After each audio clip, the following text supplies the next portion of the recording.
Un homme d'affaires arrogant se moque des partisans d'Ibrahim Traoré. Sa réponse laisse tout le monde sans voix dans le studio de télévision à Ouagadougou, la capitale du Burkina Faso. L'atmosphère est tendue, les projecteurs illuminent le décor avec une intensité presque irréelle, créant un contraste frappant avec la simplicité des constructions environnantes. Au centre de la scène, deux figures se distinguent. Un homme d'affaires français et éminent et le président du Burkina Faso, Ibrahim Traoré, un leader charismatique et visionnaire qui a accédé au pouvoir après un coup d'État qu'il a lui-même dirigé, promettant de rompre avec des décennies d'exploitation économique et de néocolonialisme. L'homme d'affaires français, vêtu d'un costume impeccablement taillé, ajuste sa cravate tout en lançant des regards distraits autour de lui. Il semble confiant, comme s'il était habitué à dominer n'importe quel environnement dans lequel il entre. De l'autre côté de la table, Ibrahim Traoré est assis avec une posture calme mais ferme.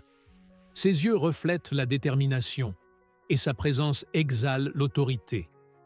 Il n'a pas besoin de vêtements extravagants pour impressionner.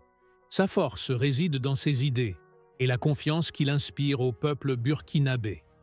Autour d'eux, l'équipe technique travaille dans un tourbillon de langues. Certains producteurs locaux parlent mouré, leur langue maternelle, tandis que d'autres traduisent rapidement en français pour les oreilles étrangères. Les opérateurs de caméra, visiblement nerveux, vérifient leurs équipements à plusieurs reprises. Un assistant s'approche de l'homme d'affaires avec une bouteille d'eau locale, mais celui-ci, sans même lever les yeux, demande de l'eau minérale importée. Ce détail, apparemment banal, résonne comme un symbole des inégalités économiques qui pèsent sur la région. L'attente est électrique. Le thème de l'interview, l'influence économique française au Burkina Faso sous la direction d'Ibrahim Traoré, suscite déjà des débats passionnés dans tout le pays, ainsi qu'au sein de la diaspora burkinabé en France. Les spectateurs se préparent à suivre ce dialogue crucial. Le journaliste, connu pour son approche directe et ses questions incisives, relit ses notes une dernière fois. Chaque mot semble soigneusement pesé, chaque phrase méticuleusement formulée, pour ne laisser aucune place aux évasions. Pendant ce temps, l'homme d'affaires, assis avec une posture rigide, affiche une expression confiante qui frôle l'arrogance. Il semble sûr de son rôle, convaincu que sa présence ici est un privilège pour le Burkina Faso. Cependant, dans les coulisses, des murmures discrets en mouré trahissent une tension sous-jacente. Les regards échangés entre les membres de l'équipe technique reflètent une méfiance collective envers cet homme dont les intérêts économiques sont souvent perçus comme néocoloniaux. Le moment approche. Le réalisateur, un jeune burkinabé dynamique, donne les dernières instructions en mélangeant français et mouré. 3 minutes avant le direct, annonce-t-il. L'équipe se positionne progressivement, chacun prenant sa place. L'homme d'affaires prend une gorgée d'eau, son sourire crispé, dissimulant à peine une certaine nervosité. Ibrahim Traoré, en revanche, reste calme, comme s'il savait déjà que ce serait un jour historique. Les lumières clignotent une dernière fois avant de se stabiliser. Le silence envahit le studio, perturbé seulement par le bourdonnement lointain des ventilateurs. Tout est en place. Les caméras se positionnent, focalisées sur cette scène où bien plus qu'une simple interview sera débattue. C'est une confrontation symbolique entre deux mondes, deux visions, deux histoires entrelacées depuis des décennies. Et puis, lorsque la lumière rouge s'allume, marquant le début de la diffusion en direct, l'air semble vibrer d'une énergie indescriptible. Le réalisateur lève la main, compte silencieusement jusqu'à 3 et pointe vers les caméras. La lumière rouge s'allume et le studio est enveloppé d'une tension palpable.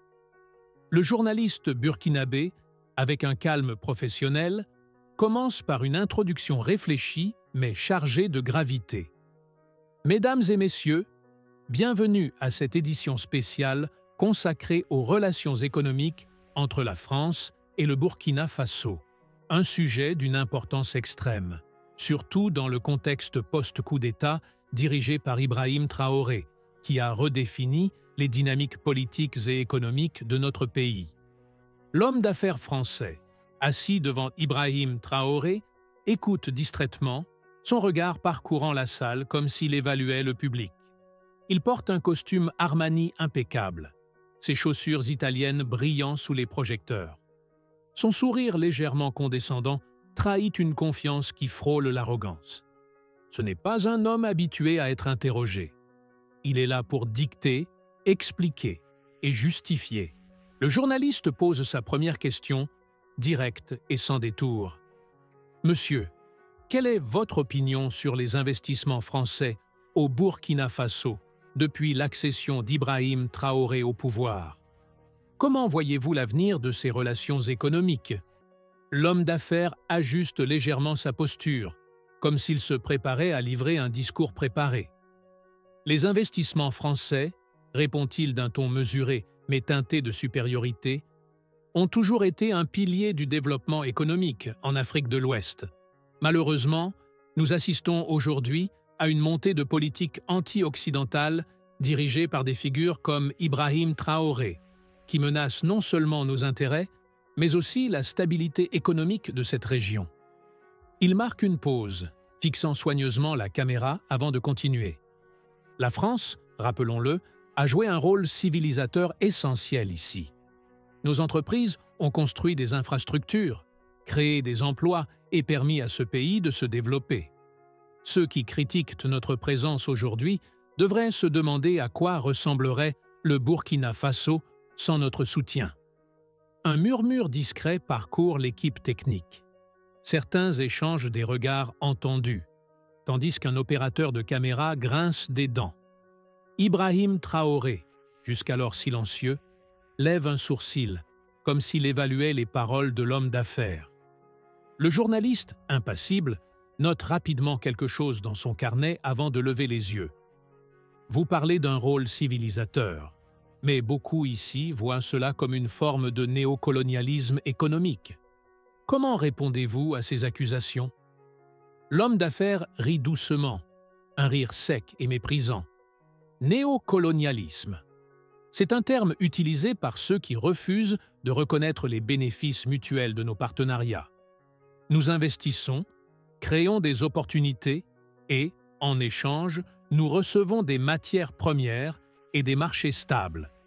C'est une relation gagnant-gagnant. Ceux qui affirment le contraire sont souvent mal informés ou manipulés par des idéologies populistes. Le ton paternaliste de l'homme d'affaires commence à irriter certains membres de l'équipe. Un technicien assistant murmure quelque chose en mouré, trop bas pour être entendu clairement.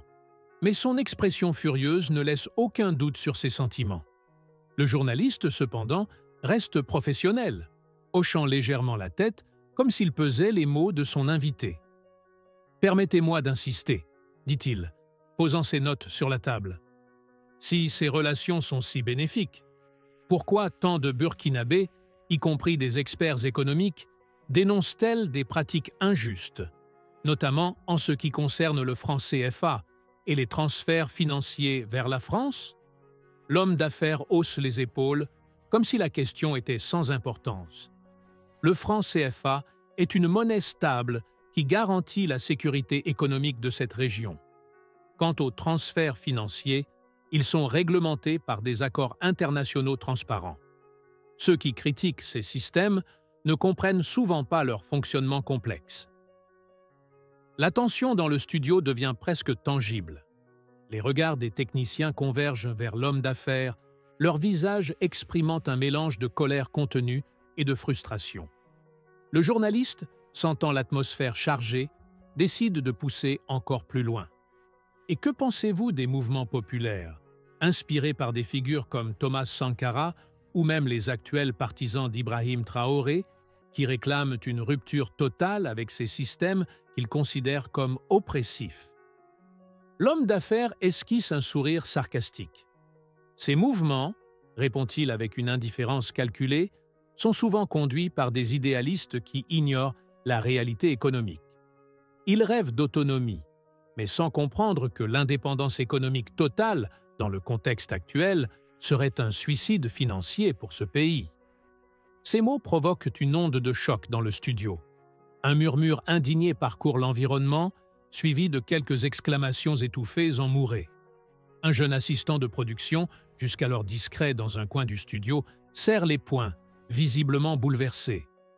Le journaliste, conscient de l'impact des déclarations de l'homme d'affaires, prend une profonde inspiration.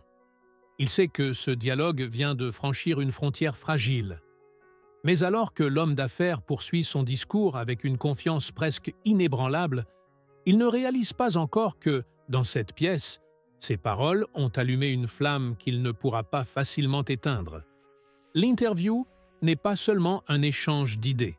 Elle devient un champ de bataille symbolique entre deux visions du monde. L'interview est à son apogée.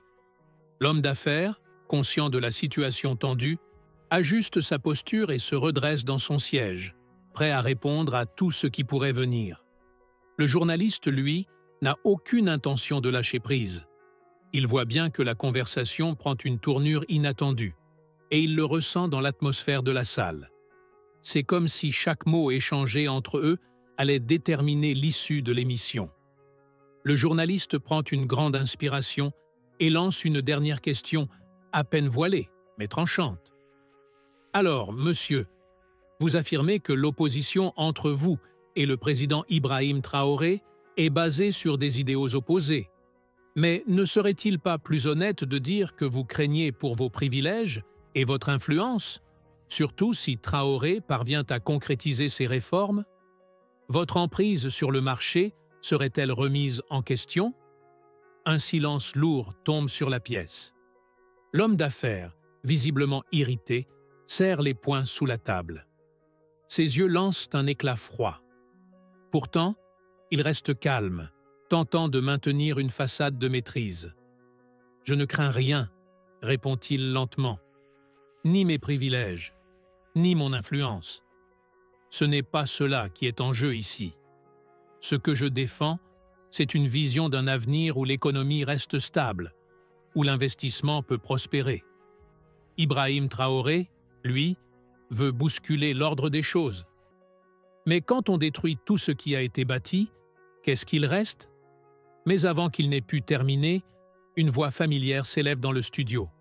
C'est Ibrahim Traoré, qui est entré sans prévenir, accompagné de quelques membres de son équipe. Les regards se tournent vers lui, une surprise palpable sur le visage des spectateurs. Le journaliste reste bouche bée. Ibrahim Traoré prend place calmement, un léger sourire aux lèvres.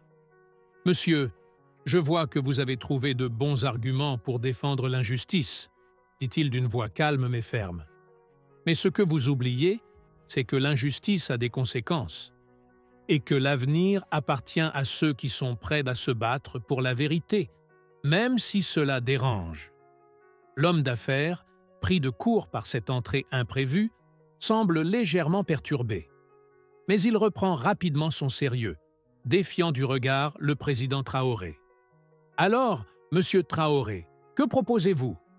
Vous voulez tout chambouler, mais à quel prix ?» réplique-t-il, visiblement frustré. « Je propose une répartition plus équitable des richesses, un développement durable pour nos citoyens et la mise en place d'un modèle économique plus juste. Un modèle qui profite à tous, pas seulement à une poignée de privilégiés. C'est cela qui est en jeu, monsieur, » répond Traoré, avec une détermination sans faille. Le silence s'abat sur la pièce, alors que les deux hommes se toisent. Le journaliste, qui n'a pas anticipé un tel développement, regarde autour de lui.